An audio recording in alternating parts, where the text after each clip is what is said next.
Mic check 1 2. It's the Y2K collector, and I am here getting ready to test all of these N64 games that I picked up from GameStop's website. But as I was doing this, as I was getting ready to do this test run, and I'll take you along. I figured I'd take you all along with me as I do this and just have a quick conversation with the Y2K crew. By the way, one of the best cameras, this is my favorite DSLR. This is a mirrorless. The original Sony A7S is one of the best cameras. I don't do a lot of talking about videography and film and photography, but that's something that I'm heavily into, and we're going to get into that at some point on this channel. But for now, let's stick to the Nintendo. So as I go ahead and plug this N64 in to test these games, let's talk about why Nintendo. It seems that Nintendo is so collectible. For some reason, it seems like Nintendo games, consoles, the games, they're more collectible than any other console, right? Any other system. And I don't know if that's something that's just, exclusive to North America, or if that's something that you see happening everywhere. But for whatever reason, it almost doesn't matter what it is. Nintendo systems and games are just highly collectible. Now, at this stage of the game in Nintendo's history, I often try to think about, okay, which console that Nintendo's created, which one is the most collectible? And for a while, to me, it seemed like the Super Nintendo was the most collectible, meaning it had some of the most expensive games. And I haven't done the research, right? Obviously, with a quick, review of price charting, I could probably pull some data that will tell me which is the most collectible Nintendo console and library. But I used to think that it was the Super Nintendo. And it still might be the Super Nintendo just because of how many really expensive games there are for the Super Nintendo. But if I had to just guesstimate, right, without doing any research or anything like that, and for all you, video game scholars, you historians, you can let us know down in the comments. But if I had to say what are the top 3 most collectible Nintendo systems, the Super Nintendo would definitely be up there. So that would have to be like definitely a contender for most collectible. Behind the Super Nintendo, I would then have to say the GameCube for sure. I would say that the GameCube is probably, some of the most highly sought after, one of those systems that people collect for. But then if I had to say another system behind the GameCube, honestly, I'd have to say the Switch. And I know the Switch isn't necessarily a retro console, right? I mean, it's still new. We haven't gotten the Switch 2 yet. So, we're still waiting on that. But I would have to say that the Switch is right up there in terms of collectability. I feel like there's a lot of people who, look for Switch games. They've got massive Switch collections.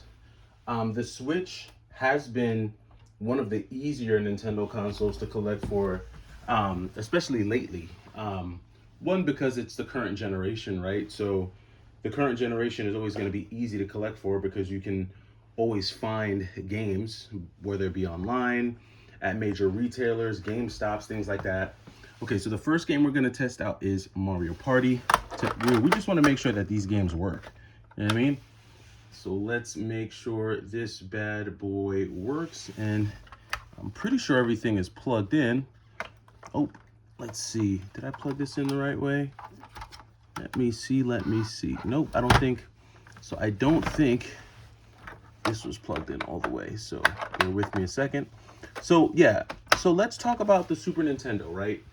So when it comes to like the Super Nintendo, that's a very collectible system, and I feel like the age range for people that are collecting for that system is going to be a lot broader because the Super Nintendo has captured the hearts of people ages 50 all the way down to people in their 20s and possibly even teens when you start thinking about the younger generation that's into collecting for some of these systems. So that's, that definitely has a wide range on it. Now, the Super Nintendo for sure was getting a lot of online love for quite some time. You had a lot of like YouTubers talking about it, but I don't think it was talked about nearly as much, especially over the last 4 years, as the GameCube. And I think the GameCube definitely gets more love. So it looks like we have some success. So Mario Party, the original Mario Party works. Always good to see that. Let's go ahead and just press start. Let's see if we can at least get to the title screen. All right. So the original Mario Party. All right, so GameStop, you held me down with Mario Party. All right, now time to test out the next one here. The next one being Mario Party 2. So yeah, back to what I was saying. So I think the GameCube is definitely collectible because it's gotten probably the most attention, especially from the retro community. A lot of people are going back. They want to get their hands on GameCube games.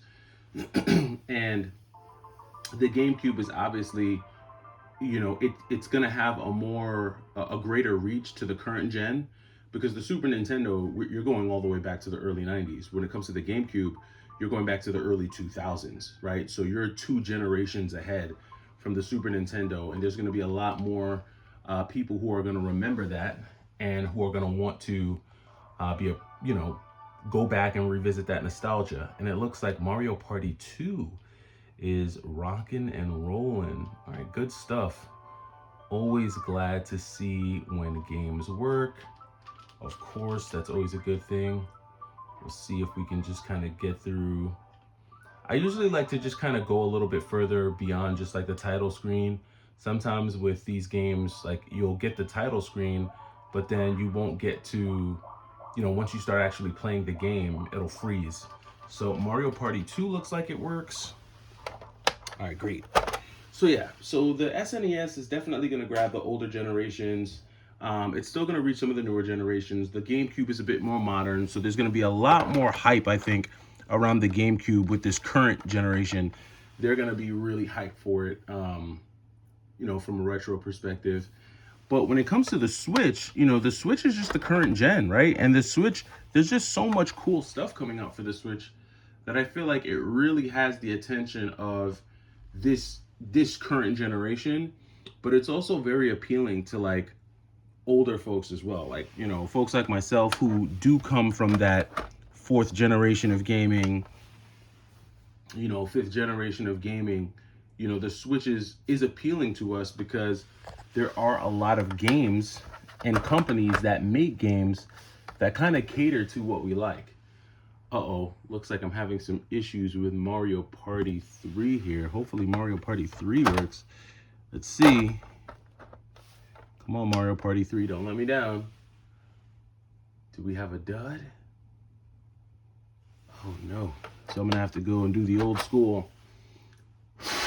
That's all I'm gonna do. No alcohol, none of that extra jazz. Just the old school, blowing of the cartridge to get rid of some of that dust. And the old school method still works. No alcohol, none of that. Just straight up, just straight up old school, getting that dust off of there. And we have Mario Party 3.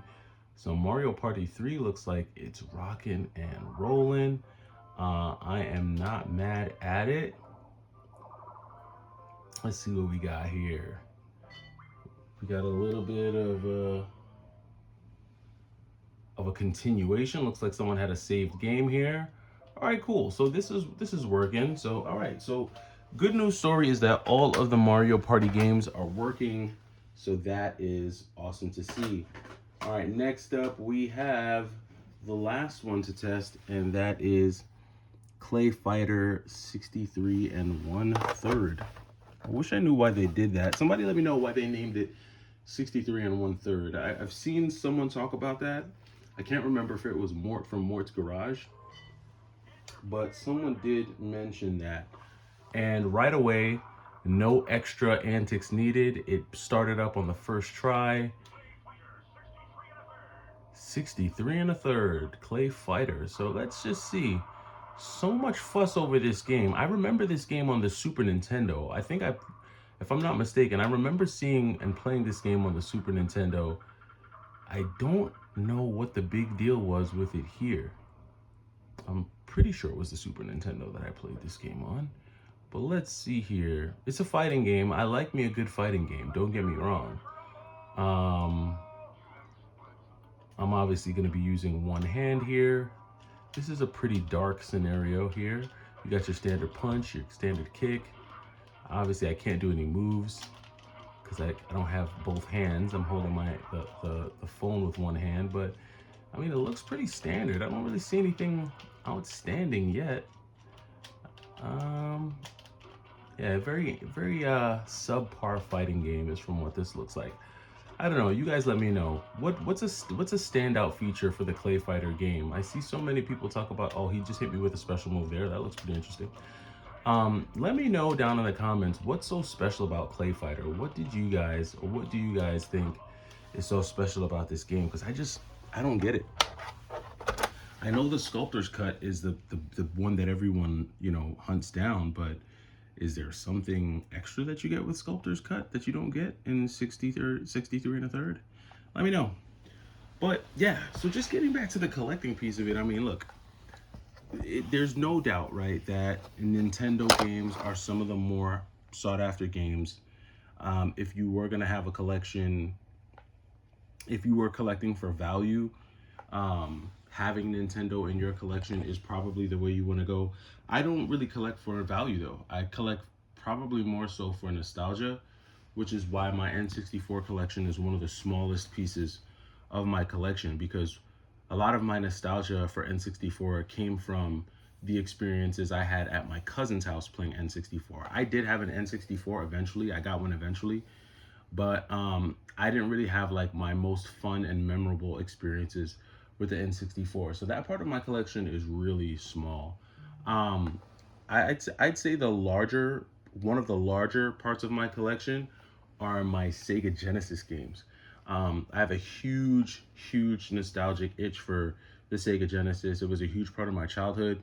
And that would probably be one of the last pieces of my collection that I would sell if I were to ever sell my collection, just because of how important the Sega Genesis is to me. The Super Nintendo also holds a spot of nostalgia for me.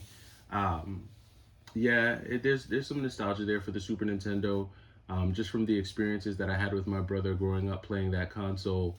But once you start getting into like the sixth generation, that's really going to be more Dreamcast for me. So, and it's crazy because even from the fourth generation, for me, fourth generation was Sega Genesis. For me, fifth generation, my nostalgia there was probably more, I would say it was even between the PlayStation and the N64. I'm not super nostalgic for the fifth generation, but the console that I wish I would have had a chance to play more was the Sega Saturn, because to me that was the most fun console for the types of games that I liked.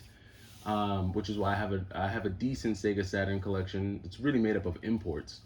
Then when you get to the sixth generation, the PlayStation 2 was great. I definitely played PlayStation 2. Wasn't a huge Xbox guy.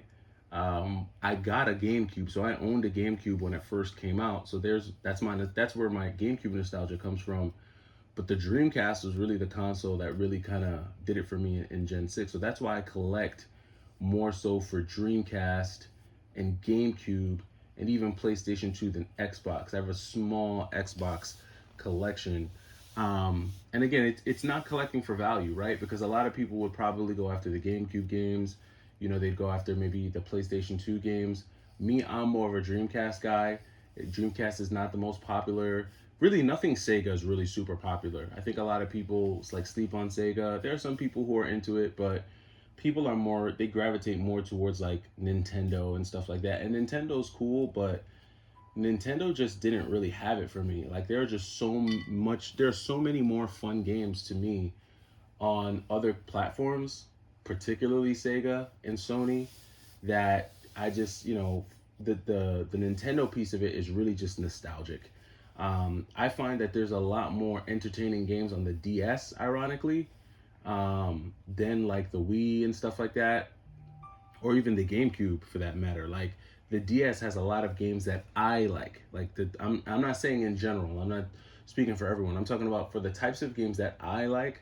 I find that there's more content for me on the DS than the GameCube.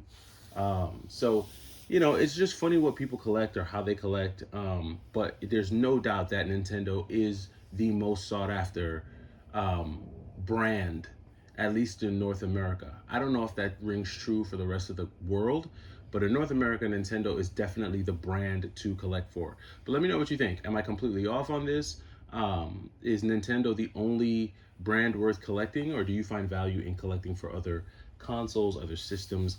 Let me know down in the comments. I just really wanted to kind of chop it up with the Y2K crew while I tested out these games, but that does it for me for now. I'll be back later on today. Take it easy.